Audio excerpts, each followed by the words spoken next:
Ada sebuah perkataan Nabi Isa al-Masih di dalam surat Maryam mengatakan, wa innallaha rabbi wa rabbukum, sesungguhnya Allah adalah Tuhanku dan Tuhanmu. Ini adalah perkataan Nabi Isa. Kemudian dilanjutkan, hadza siratul mustaqim, ini adalah jalan yang lurus. Nah, yang menarik adalah kenapa Nabi Isa mengatakan Allah adalah Tuhanku dan Tuhanmu, sedangkan Nabi Isa mendakwahkan hal ini kepada orang lain.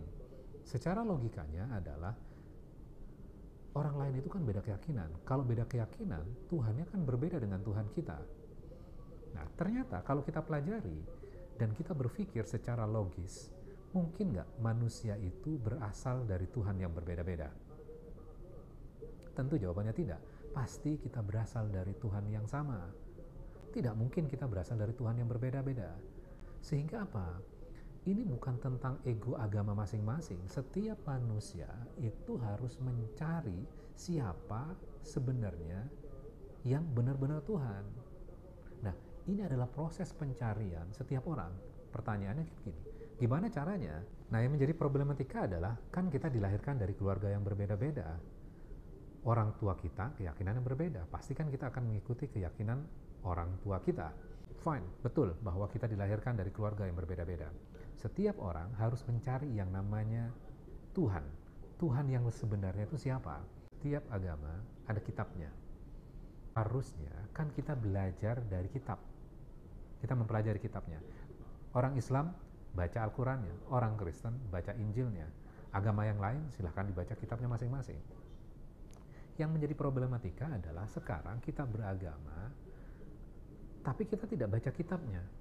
Orang Islam tidak baca Qurannya. Nah, ini yang menjadi problem.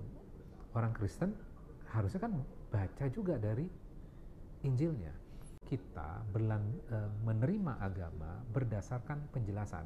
Betul, baik kita mendapatkan penjelasan dari ustadz, dari kiai, dari pendeta untuk orang yang Kristen.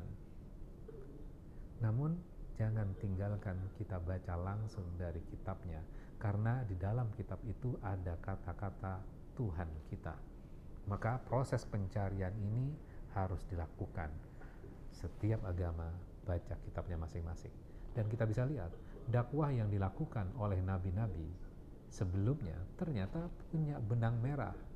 Ya, tadi kita mendengar statement yang dikatakan oleh Nabi Isa al-Masih mengatakan, wa innallaha rabbi wa rabbukum, sesungguhnya Allah adalah Tuhanku dan Tuhanmu, fa'budu, sembahlah dia.